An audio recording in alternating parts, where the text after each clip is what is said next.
And now, it's time for another Dice Tower review with Tom Vasel. Hey everybody, Tom Vasel here, and today we're taking a look at Ratville, which honestly from the name I assume was a game about rats doing whatever. There's no rats in this, well there's rats in this game, but they're fighting you and you sometimes eat them. You are people who live underground, some weird post-apocalyptic future. In fact, the back of the box is like, do you like playing board games? Yeah, they used to be fun, but now you're living in a post-apocalyptic world. And I thought, well, I can still play this board game, right? This is a game in which you have a group of survivors and you're scavenging for food and trying to get more people to join your colony. Not a totally unique theme. Themes like this have been done before, but this is a smaller style game. Looks interesting, has some fun artwork, and it has dice rolling and card selection. Let's take a look.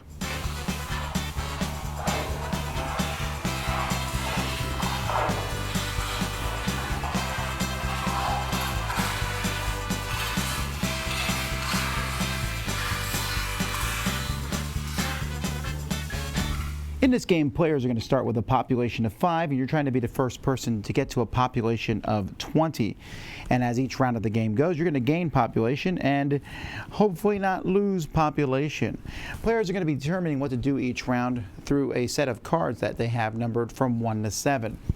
You're going to be rolling 4 dice in your turn, announcing the numbers, the total number that you've rolled. So here I've rolled a 12. And whoever rolls the lowest number is not going to have as good of a day, so they get a scrap metal in exchange for that. Then, for each of these dice, you're going to pick one of your characters and assign it to that dice. So you always, in the basic game at least, must use 2 and 7.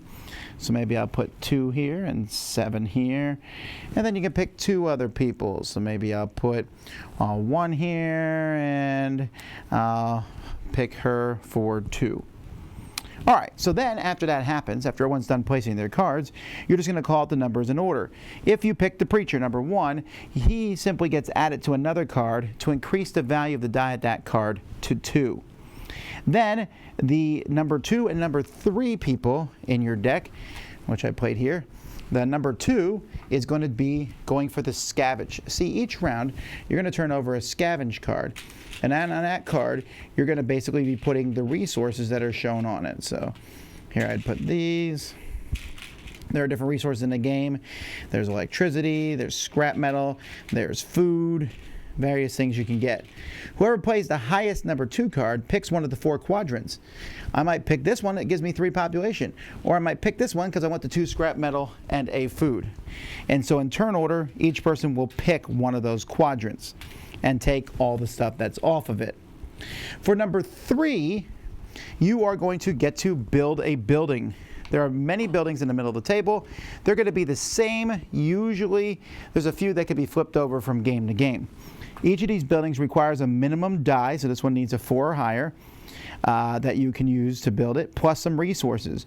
Once you build that building, it will be placed in front of you and give you some sort of benefit. For example, this one here provides a food, this one provides a population, this one provides you an extra attack when enemies are coming after you.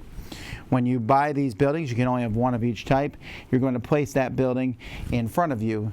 Now, instead of building a building, the player can use whatever side of the die it shows, a 1, 2, 3, 4, 5, or 6 or higher, to take the resources shown. Now, it's the same way with the number 4 card. That's the builder. The number 4 card is the geek. They're going to do the same thing, but they're going to be building equipment cards from your hand or taking resources. These equipment cards have a cost here, again with a minimum die, and they're going to add to different actions. So for example, this here, if I build this crucifix, I can build this, and then whenever I use the priest action, I will also gain a population. So these help make your actions better. If I use the geek, I get an extra defense against the enemy coming in. The number 5, your annoying little child here, each round of the game, you're going to be drawing 4 enemies. Some are worse than others. Each enemy is going to have a certain attack and then damage that they will do to you, reducing your population, or perhaps in this case, this guy eats steel. They also have a reward sometimes. If you kill the rat, you get food. Don't ask.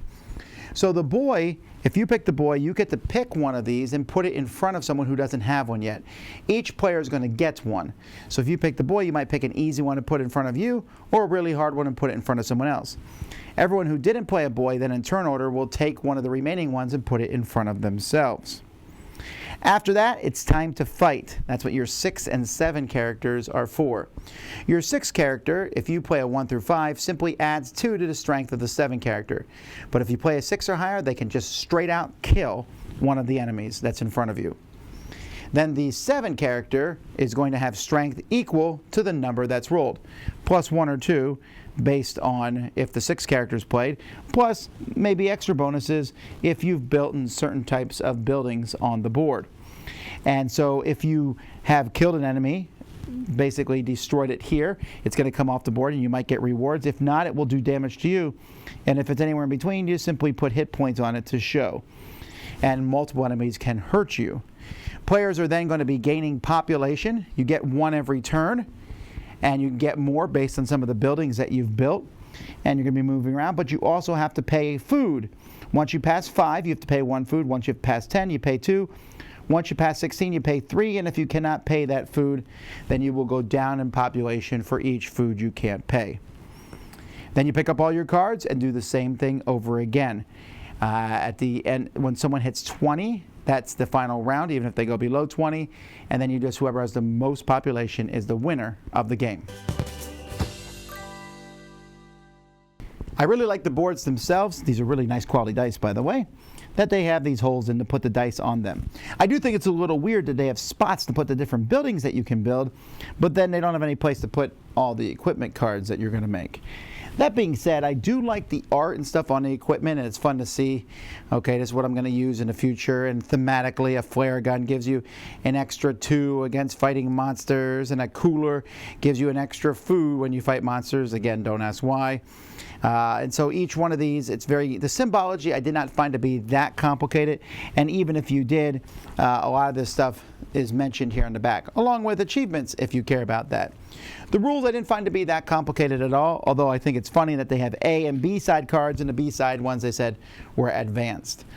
The monsters are significantly freaky, but they almost feel like a side part of the game. It's not necessarily I guess they're not zombies, but you know, it's more about building up and just trying to survive. And the components are really cool, although even though they included these 3-time pieces for tokens, I honestly would have preferred to include more tokens, because in a 4-player game, you're going to run out of some of these tokens fairly quickly. The art on all the cards, I like it. It's a nice game and fits in a nice small size box.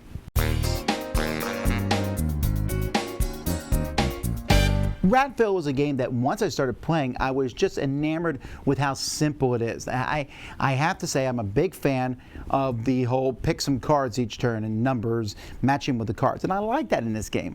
Sure, it's possible to have a really bad roll, I guess get a whole bunch of small numbers, but you still get nothing from that. You can get resources, you can kind of prepare, and you always have the priest who can add +2 to another roll. I will say getting 4 low numbers on maybe the last turn of the game, or the second last turn of the game, that can be a little demoralizing, and I almost wish there was a better, I shouldn't say almost, I wish there was a way, like on the last turn, maybe you just set your dice or something, because the luck evens out over the course of the game, but having one bad final turn could be problematic. And in fact, I would argue that I feel like the game, that says 60 minutes on here, I would argue it's a little longer than that, and it feels just the slightest bit longer than it should be. And I know that they needed something in here, the feed your people mechanism. I complain about this in games a lot. Here, it just felt like constantly you're like, I got a person, I lost a person. I got a person, I lost a person. I got 2 people, I lost a person. Yes, I'm ahead. And then the buildings, while very interesting, I wish there was more of them, because it felt like some of the buildings you simply had to get. There's a few buildings that provide you a population. You gotta buy those, or you're never gonna catch up and get ahead. On the other hand, the items that the geek makes are really neat. we had a person who was playing one game with Super Priest. You know, the priest came out. Whenever they played the priest, they got this, and this. That's a cool concept. I like that idea of getting extra stuff when you play a specific character. And the different characters compounding on each other was very enjoyable to me. And so I like that aspect. I think it was my favorite part of the game. I also like the quadrant, you know, going there and picking which corner you want and getting the resources. This is an easy game. Get resources, build special abilities to get more resources to win the game. And while I had a few small flaws in it, like I pointed out, I think overall it was a lot of fun. Very little downtime. Who's playing a number 1? Who's playing a number 2? Who's playing a number 3? And you just go through the numbers, pick your numbers again, and do it over again. Wash, rinse, and repeat, except you're getting cooler and better as time goes by.